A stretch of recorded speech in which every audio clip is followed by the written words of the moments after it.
Samakah pahala baca Quran melalui smartphone?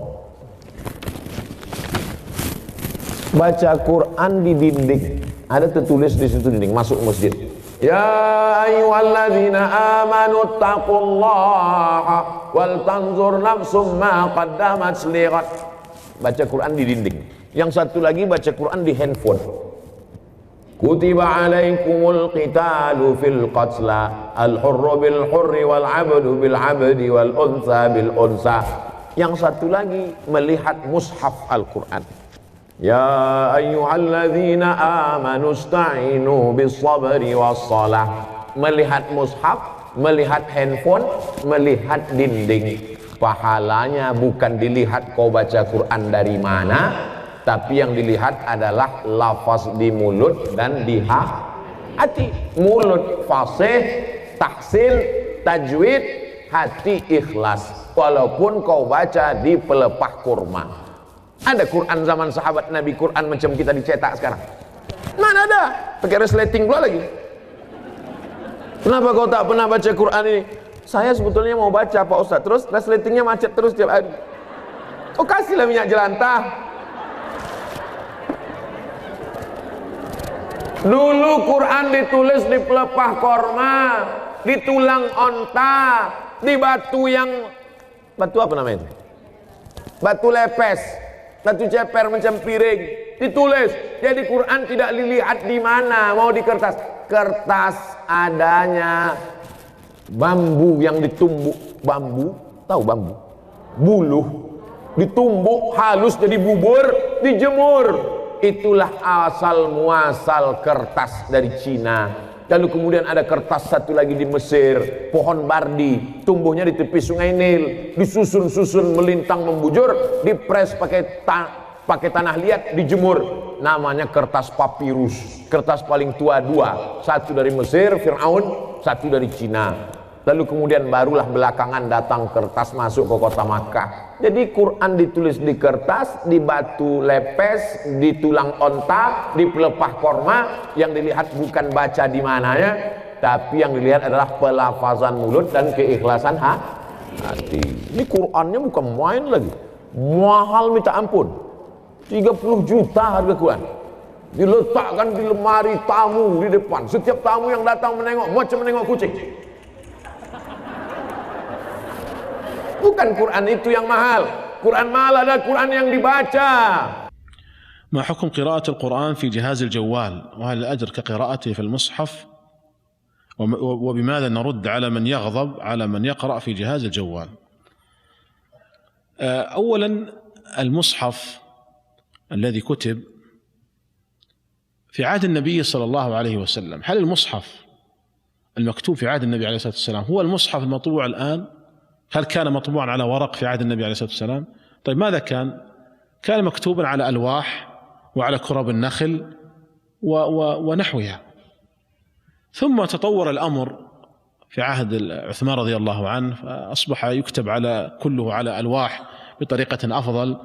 ثم تطور الأمر فنقط المصحف، ثم تطورت الصنعة فأصبح يكتب على الورق ويطبع. ثم تطور الأمر في وقتنا الحاضر فأصبح هذا المصحف المطبوع يصور في الجوال. العبرة بقراءة القارئ، وليس العبرة بكونه يقرأ المصحف من على لوح أو على مصحف ورقي أو على مصحف الجوال. لا يختلف الحكم ولا يختلف الأجر، الأجر هو نفس الأجر. المهم قراءتك للقرآن، قرأته عن حفظ، عن ظهر قلب، قرأته من لوح، قرأته من مصحف في ورق مطبوع، قرأته من جوال، الأجر واحد لا يختلف. وأما كون بعض الناس ينكر على من يقرأ القرآن في الجوال فهذا لجهله. والناس بعض الناس إذا ألف شيئا أنكر ما سواه. بل إنني أقول إن وجود المصحف في الجوال هو من نعم الله علينا في هذا الزمان، لأن المصحف معك في كل وقت، تستطيع أن تفتح المصحف في أي مكان تقرأ. هذه نعمة من الله عز وجل. فيختار الإنسان ما هو الأنسب له وما هو الأريح له. بعض الناس يكون يرتاح للقراءة من المصحف المطبوع الورقي، بعض الناس يرتاح للقراءة من المصحف الموجود في الجوال. لا حرج في هذا ولا حرج في هذا، والأجر واحد. أما من يعتقد أن القراءة من المصحف في الجوال أقل من القراءة في المصحف المطبوع على الورق، فهذا غير صحيح. الأجر واحد لا يختلف. فأقول ينكر على المنكر الذي ينكر القراءة من الجوال، هذا هو الذي ينبغي الإنكار عليه. أما الذي يقرأ من الجوال فهو على الصواب، ويختار الإنسان ما هو الأنسب له والأكثر راحة له. Ini mushaf, ingat ya, mushaf ini, mushaf al-akhyar.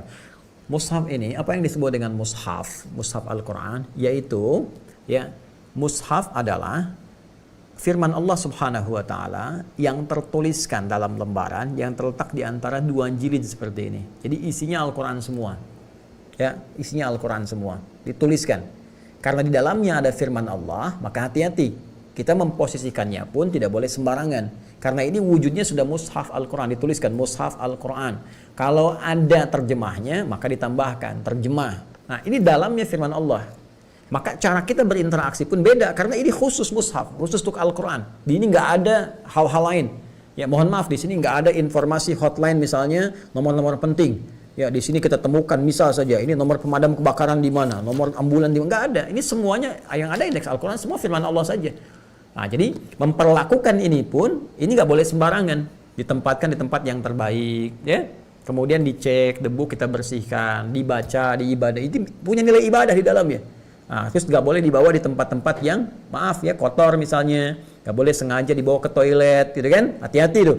Ya, apalagi misalnya bawa mushaf mau sambil hafalan murojaah, nggak bisa. Itu tempat yang kotor yang nggak boleh, gitu kan?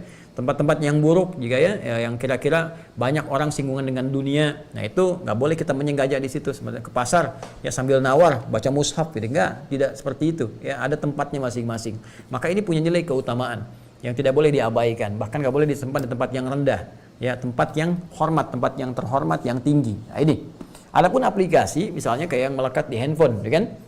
Teman-teman sekalian, ada aplikasi misalnya di mushaf tertentu, boleh bawakan handphone saya, coba pinjam supaya bisa menunjukkan juga ya di handphone. Nah, contoh misalnya, ini ada aplikasi nih teman-teman sekalian. Ini kan ini mushaf, ini juga aplikasi Al-Quran. Ini bahasa Inggris, bahasa Indonesia. Kita klik misalnya salah satunya seperti ini.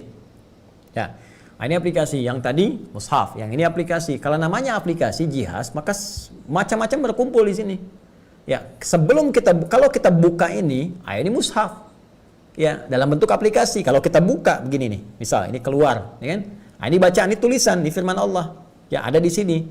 Nah, cuman ini tidak menyendiri sebagai mushaf, tidak menyendiri sebagai bagian yang punya hukum mushaf, tidak. Karena dia melekat di barang lain lagi, ya. Jadi tidak seperti tadi, ini murni satu saja di sini mushaf. Ini tidak, dia melekat lagi di satu tempat lagi, yaitu di handphone. Ini bagian aplikasi saja.